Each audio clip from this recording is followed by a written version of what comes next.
میاں صاحب کہنے لگے یہاں تک تو پہنچ گیا ہے کہ ہڈیاں کمبن اور تیرے گوڈے کھڑکن تے اڑ گیا لک تیرا، اجے بھی گناہ تو باز نام ہے، او واہ واہ مرد دلیرا۔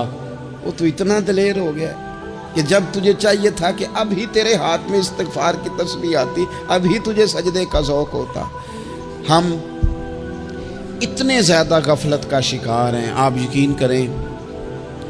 دیکھو، معافی ہوتی ہے عذر کی، معافی ہوتی ہے معذوری کی، غفلتوں کی معافی۔ جب ہم اسکول میں پڑھتے تھے، مدرسے میں پڑھتے تھے، تو جس بچے کا پتہ چل جاتا تھا نا یہ بیمار تھا، اسے مار نہیں پڑتی تھی۔ جس کا پتہ چل جاتا تھا نا کہ اس کے گھر میں کوئی پریشانی آ گئی تھی، اسے مار نہیں پڑتی تھی۔ غصہ دلانے والی بات یہ ہوتی تھی کہ گھر والے کہتے تھے کہ ہم نے تو بھیجا تھا، صبح تیار کر کے بیگ دے کے اس کو روانہ کیا تھا، اور جب پتہ چلتا تھا نا کہ یہ آیا نہیں، وہاں بیٹھ کر وقت گزارا، وہاں بیٹھ کر وقت گزارا۔ اب یہ وہ مسئلہ تھا کہ استاد اس پر یوں ہوتا تھا کہ جس طرح وہ پورے جلال میں آ گئے۔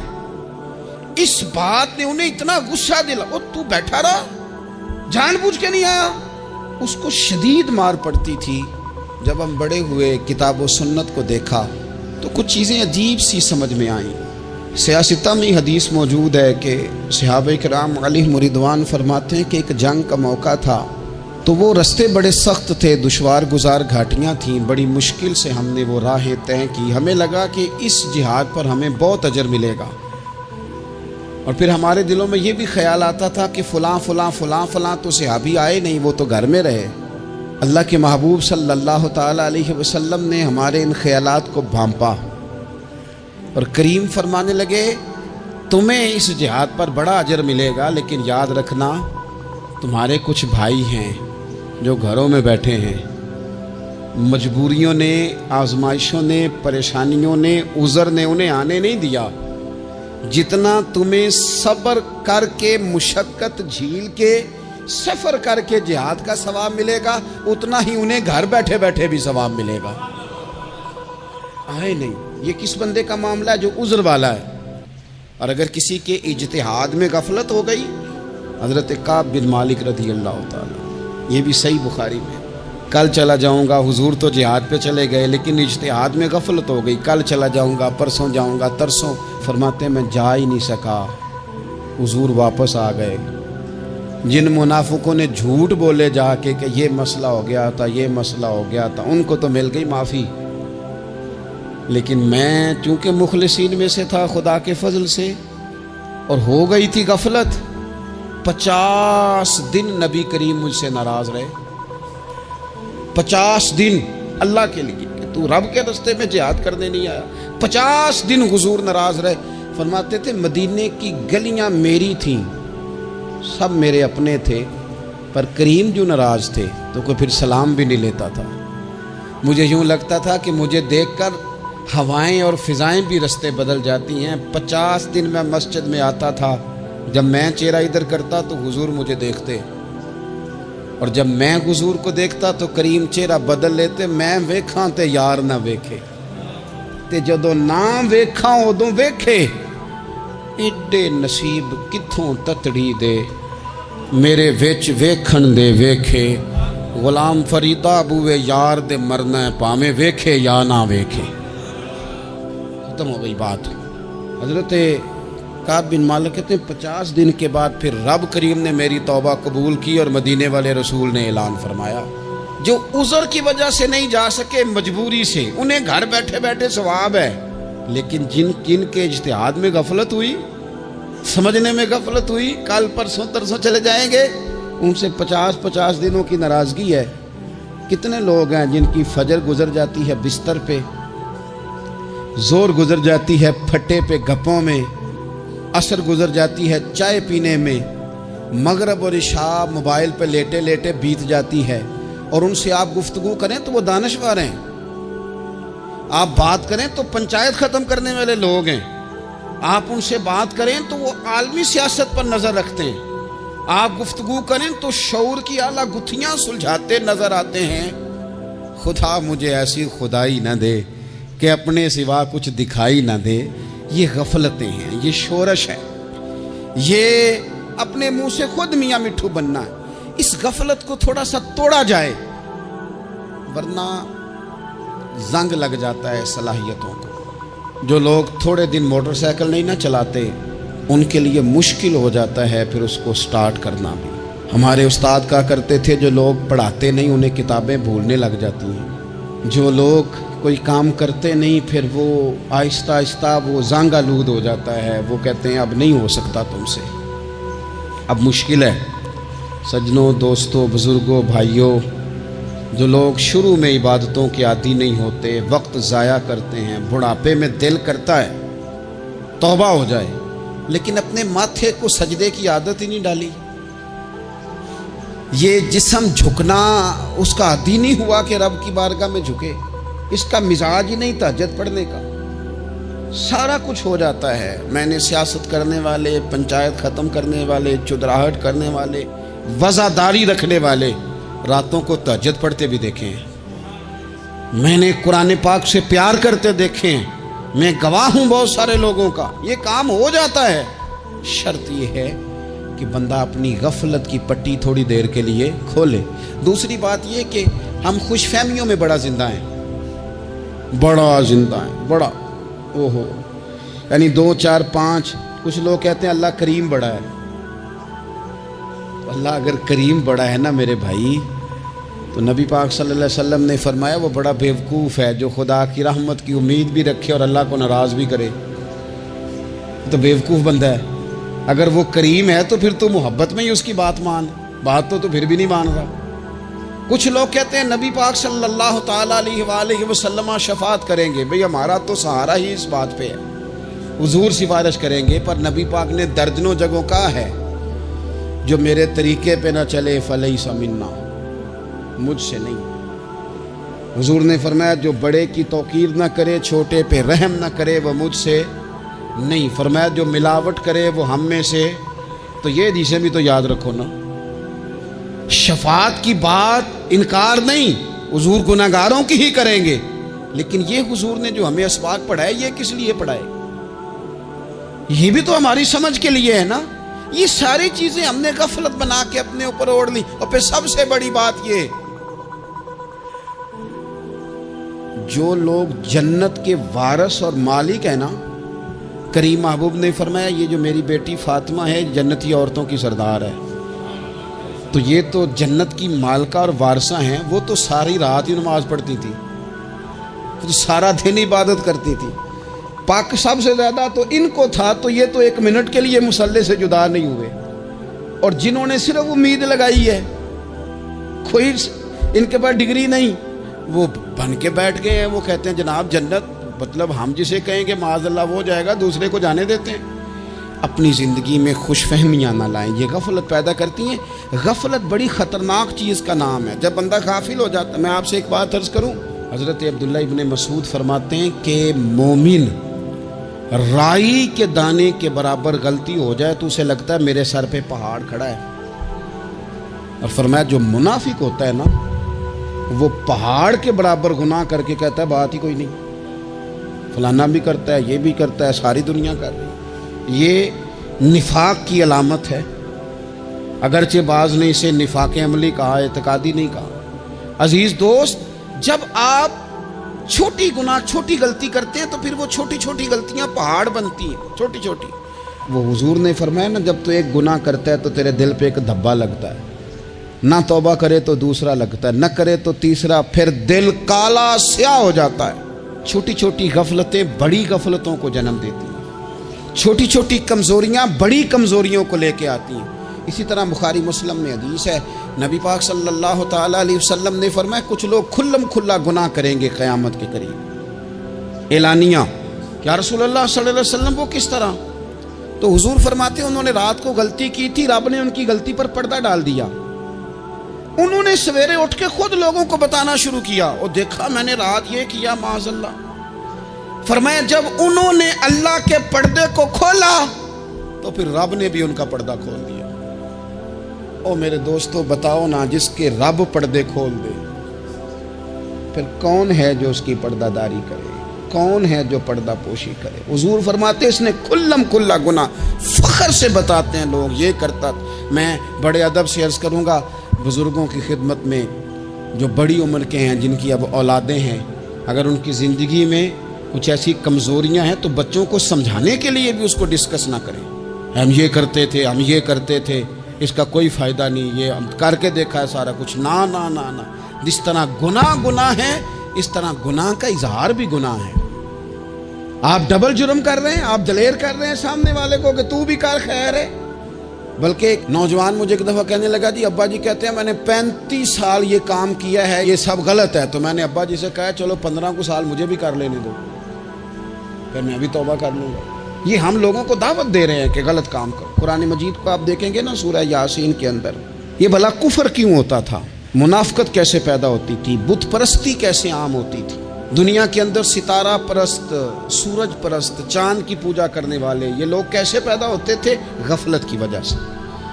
جیسے جیسے یہ اللہ کی بارگاہ سے دور ہوتے جاتے، یہ مختلف قسم کی عبادتوں میں، شرک میں، کفر میں مبتلا ہوتے جاتے. قرآن مجید سورہ یاسین کے اندر ارشاد فرماتا ہے کہ اللہ تبارک و تعالیٰ نے قرآن مجید کو اس لیے اتارا ہے لِتُنذِرَ قَوْمًا مَا أُنذِرَ آبَاؤُهُمْ، تاکہ آپ ان لوگوں کو ڈرائیں جن کے باپ دادا کو نہیں ڈرایا گیا. اور نتیجہ کیا ہوا؟ فَهُمْ غَافِلُونَ، وہ لوگ غفلت میں چلے گئے. ڈرایا نہیں گیا، سمجھایا نہیں گیا، کسی نے سبق نہیں پڑھایا. تو میں آپ سب سے گزارش کروں گا کہ خیر کی بات بتاتے رہیں، خیر کی بات کہتے رہیں. خیر کی بات جو ہوتی ہے یہ فائدہ کرتی ہے ہمیشہ. تو غفلتیں اپنی دور کرنی چاہیے.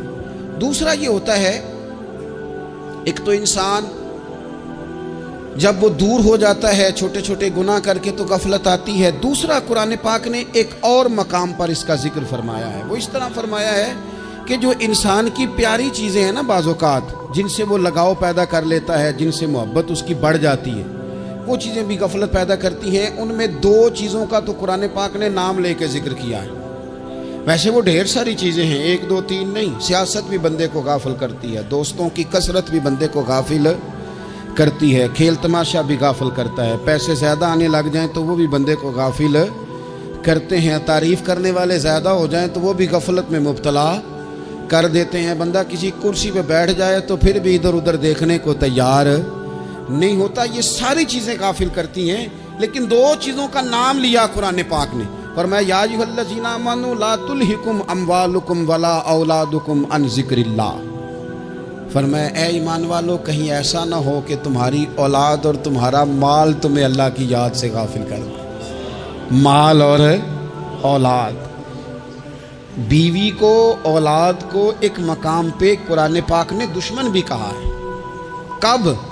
جب یہ تمہیں کہیں کہ حرام کما کے لاؤ، جب یہ تمہیں کہیں کہ ہمیں جس طرح کا مرضی مال دو، جب یہ تمہیں کہیں ناجائز کرو، یہ دشمنی کر رہے ہیں تمہارے ساتھ. یہ مال اور اولاد یہ بندے کو غافل کر دیتے ہیں. کاروبار کرنا، مال کمانا، بچے پالنا یہ ایک جزء ہے زندگی کا، یہ کل زندگی نہیں.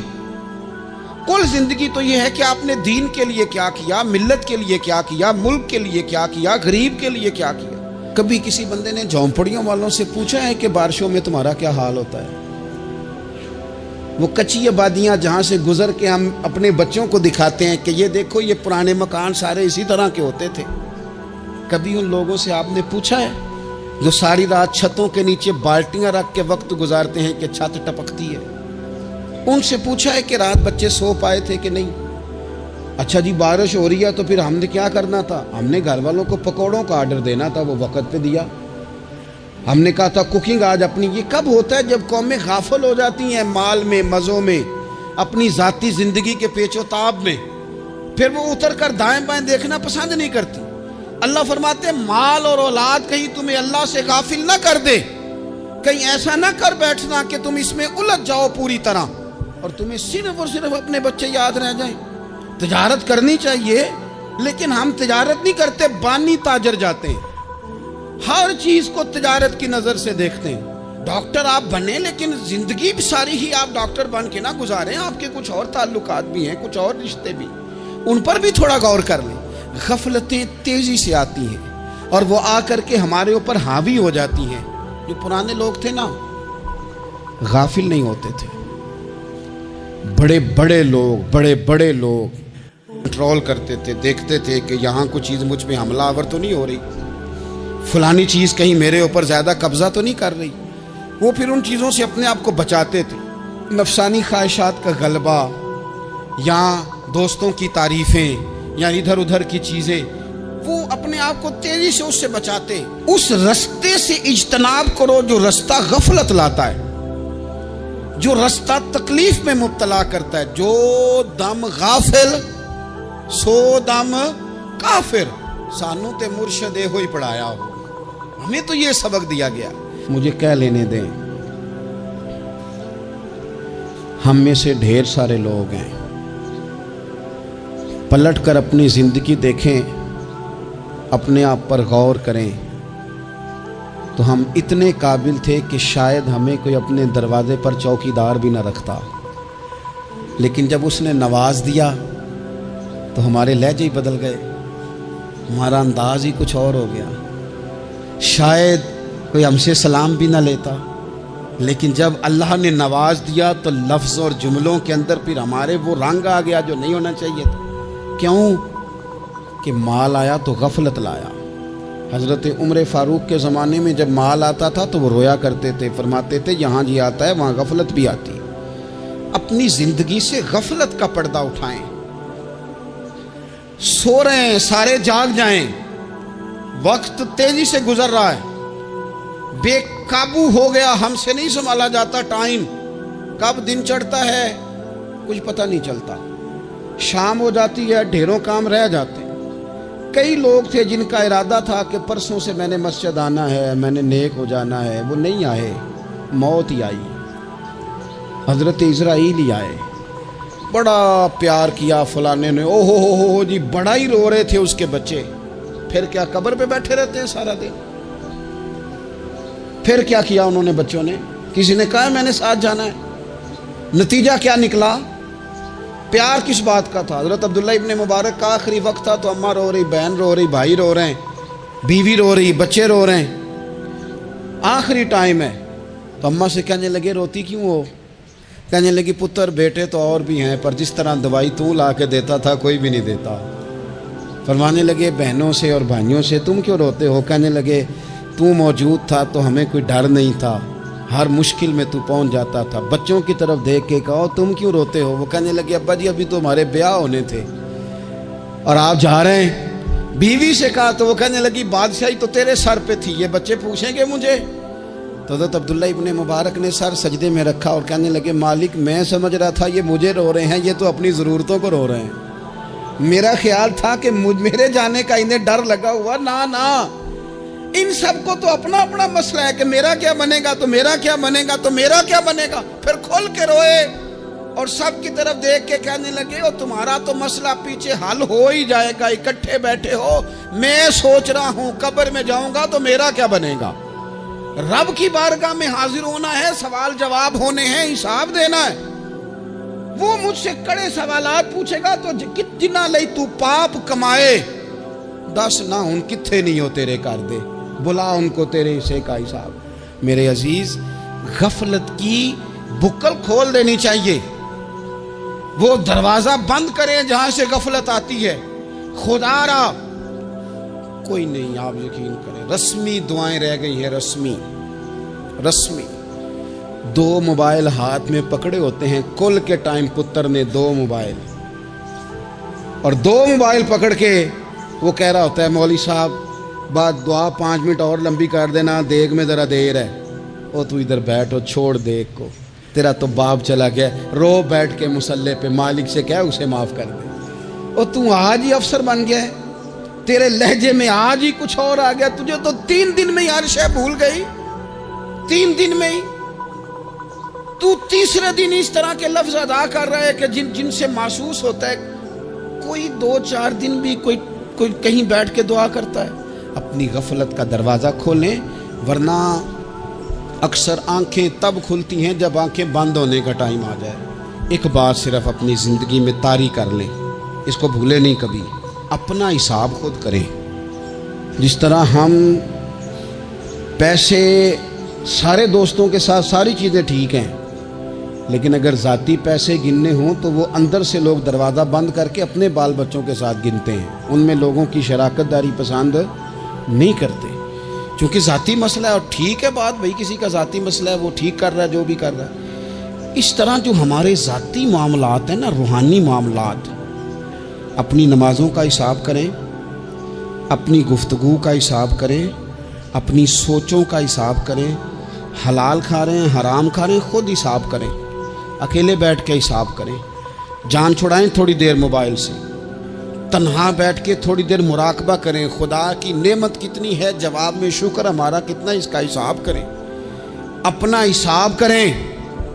اور حضرت عمر فاروق کا وہ جملہ یاد رکھیں، فرمایا کرتے تھے اپنا حساب کر لو اس سے پہلے کہ تمہارا حساب کیا جائے، یہ نہ ہو کہ پھر رب رسول حساب کریں اور تمہارے لیے مشکل ہو جائے۔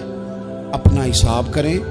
زندگی کے معاملات میں جتنی غفلتیں ہیں، وہ مطلب میرے ابا جی کہا کرتے تھے پتر چھال مار کے نکلو بسترے چوں، تو وہ تھوڑا سا نا ایک دفعہ چھلانگ لگا کے باہر آئے، اور پہلا قطرہ ہی بننا ہوتا ہے بارش کا، اور کچھ بھی نہیں ہوتا، پہلا قطرہ بن جائیں، نکل آئیں، توڑ دیں وہ سارے بت جو ہمیں غفلت میں مبتلا کرتے ہیں۔ زندگی میں فیصلے جلدی کر لینے چاہیے، ہم فیصلے نہیں کر پاتے اور ٹائم ہمارے جانے کا آ جاتا ہے وقت۔ وہ ایک نوجوان نے ایک دفعہ لکھا تھا کہ میں نے اپنے گھر والوں سے کہا کہ اب میں نے داڑھی رکھنی ہے اور کچھ میں نے عبادات کی طرف سفر کرنا ہے، تو میری والدہ کہنے لگیں کہ پتر اجے ٹائم نہیں، تو کہتے میری اماں اسکول ٹیچر تھی، پڑھی لکھی تھی، میں نے کاغذ قلم لا کے والدہ کو دیا، میں نے کہا اماں مجھے آپ وہ ٹائم بتا دیں جو نیک ہونے کا ہے، میں پھر اس ٹائم ہی شروع کر لوں گا۔ تو کہتے میری اماں نے کاغذ قلم دیکھا اور میرا اندر کا جذبہ دیکھا تو ماں تھی نہ روئی پڑی، کہنے لگی پتر رکھ تو میں تیرے لیے دعا کروں گی،